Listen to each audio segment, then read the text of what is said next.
നമസ്കാരം. പ്രതിരോധ സാങ്കേതിക വിദ്യയിൽ സ്വയം പര്യാപ്തത കൈവരിക്കുന്നതിനുള്ള ഇന്ത്യയുടെ ചുവടുവയ്പ്പുകളിൽ സുപ്രധാനമായ ഒരു നാഴികക്കല്ല് കൂടി അടയാളപ്പെടുത്തിയിരിക്കുകയാണ് രാജ്യം. രാജ്യത്തെ കാലാൾപ്പടയുടെ പ്രവർത്തനാന്തരീക്ഷത്തെ പരിവർത്തനം ചെയ്യാൻ പോന്ന അത്യാധുനിക jam proof first person view അഥവാ FPV ഡ്രോൺ ഇന്ത്യൻ സൈന്യത്തിന്റെ ഭാഗമാക്കാൻ വികസിപ്പിച്ചു കഴിഞ്ഞു. ഈ തദ്ദേശീയ വയർ ഗൈഡഡ് ഡ്രോൺ അടുത്തിടെ സൈന്യം രാജ്യത്തിനായി പ്രദർശിപ്പിക്കുകയുണ്ടായി.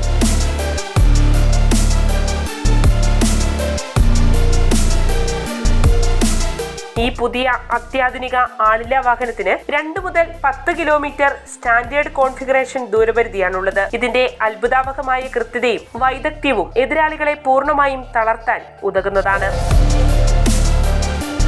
ജമ്മു കാശ്മീരിലെ പരിക്കൻ പർവ്വതനിരകൾ മുതൽ രാജ്യത്തിന്റെ വടക്ക് കിഴക്കൻ മേഖലകളിലെ ഇടതൂർന്ന വനപ്രദേശങ്ങൾ വരെയുള്ള വൈവിധ്യമാർന്ന ഭൂപ്രദേശങ്ങളിൽ തത്സമയ നിരീക്ഷണം, കൃത്യമായ ആക്രമണങ്ങൾ, തന്ത്രപരമായ ആധിപത്യം എന്നിവ ഉറപ്പിക്കാൻ പുതിയ വയർ ഗൈഡഡ് FPV ഡ്രോൺ ഏറെ സഹായകമാകും. ഇതിലെ നേർത്തതും എന്നാൽ കരുത്തുറ്റതുമായ കേബിളിനാൽ പ്രവർത്തിക്കുന്ന വയർ ഗൈഡഡ് സിസ്റ്റം ഇലക്ട്രോണിക് ജാമിങ്ങിനെ ചെറുക്കാൻ അനുയോജ്യമാണ്. ഇന്ന് റേഡിയോ നിയന്ത്രിത ഡ്രോണുകളെ തടസ്സപ്പെടുത്തുന്നതിന് എതിരാളികൾ അത്യാധുനിക ഇലക്ട്രോണിക് വാർഫെയർ സംവിധാനങ്ങൾ വിന്യസിക്കുകയാണ് ചെയ്തുവരുന്നത്. ഇത്തരത്തിലുള്ള ആധുനിക യുദ്ധ സംവിധാനങ്ങളിൽ നിർണായകമായൊരു നേട്ടമാണ് വയർ ഗൈഡഡ് FPV ഡ്രോൺ വഴി ഇന്ത്യക്ക് കൈവന്നിരിക്കുന്നത്.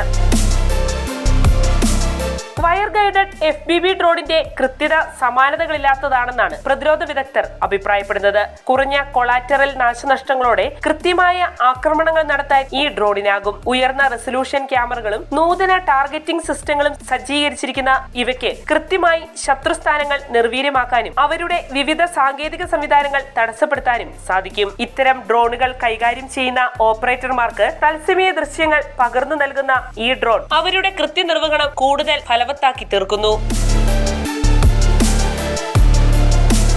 ഇന്ത്യൻ സൈന്യത്തിന്റെ കാലാൾപ്പട യൂണിറ്റുകളിൽ ഇത്തരം ഡ്രോണുകളെ കൂട്ടത്തോടെ ഉൾപ്പെടുത്താനുള്ള പദ്ധതി കരയുദ്ധത്തിൽ ഒരു മാതൃകാപരമായ മാറ്റമാണ് അടയാളപ്പെടുത്തുന്നത്. ഹെറോൺ, റസ്റ്റം പോലുള്ള വലിയ UAVകളിൽ നിന്ന് വ്യത്യസ്തമായി പുതിയ ഡ്രോണുകൾ സൈന്യത്തിന്റെ പ്ലാറ്റൂണിലും കമ്പനി തലങ്ങളിലും വ്യാപകമായി വിന്യാസം നടത്തുന്നതിനായി രൂപകൽപ്പന ചെയ്തിരിക്കുന്നവയാണ്. ഒരു സൈനികന്റെ ബാഗിൽ കൊണ്ടുപോകാൻ തക്കവിധം ഭാരം കുറഞ്ഞ ഇവയുടെ പോർട്ടബിലിറ്റി ചലനാത്മക പോരാട്ട സാഹചര്യങ്ങളിൽ വേഗത്തിലുള്ള വിന്യാസം ഉറപ്പാക്കുന്നു. ഒപ്പം കാലാൾപ്പട യൂണിറ്റുകൾക്ക് അഭൂതപൂർവമായ സ്വയം ഭരണവും ഫയർ പവറും ഇവ പ്രദാനം ചെയ്യുന്നു.